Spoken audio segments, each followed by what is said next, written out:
د اسلام دردمنو عابده،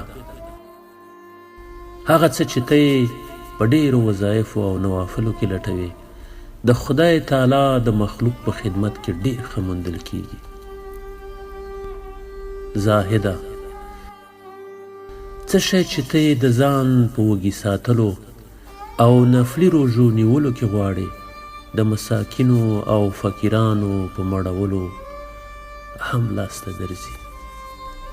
عارفه، چپ کښېناستل او د خدای تعالی په فکر او ذکر مشغولېدل عبادت دی، مګر زورور ته حق ویل او حق بیانول ډېر لوی او ستر عبادت دی. مسلمانه، د قرآن تلاوت ثواب لري، مګر په قرآن باندې عمل کول فرض دي.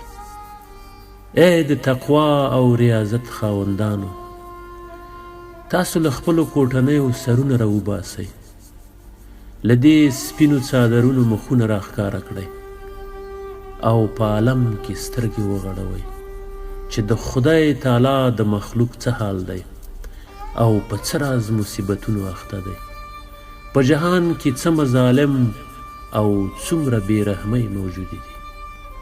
تاسې انصاف وکړئ چې تسبیح اړول د ثواب لري که په سرو غرمو کې یې وکول او یو مسکین مړول.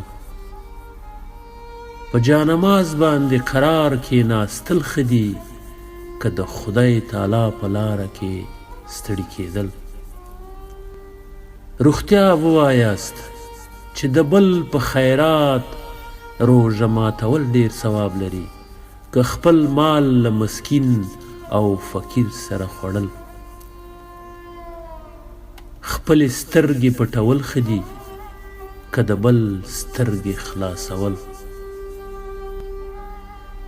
د یوه ضعیف پیټی په خپله اوږه اخیستل ډېر اجر لري که خپله مسله د بل په اوږو اچول. ما پوه کړئ چې پاک خدای جل جلاله د خیرات او شکرانو په اخیستلو ډېر خوشحالیږي که په ورکولو یې. راشئ د خدای تعالی رضا او اخرت ثوابونه په ګرانو او سختو کارونو کې او د مخلوق په خدمت کې ولټوئ.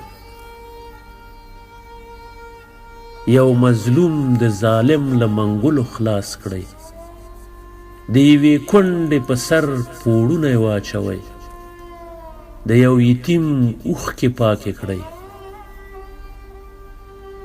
یو پوروړي ته پور ورکړئ، د یوه رنځور دارو او درمل وکړئ. دغه خواران او غریبان چې د پاک خدای جل جلاله صادق او ساده بندگان دي، خپل خدمت ته مه رابولئ او مه یې مریدان کوئ، بلکې تاسې د دوی مریدان شئ او خدمت یې وکړئ. د خدای تعالی رضا او د خدای تعالی جنت په دغه ډول حاصلولی شئ او د دنیا ګټه په هغه بل صورت لاسته درځي او درغلې ده.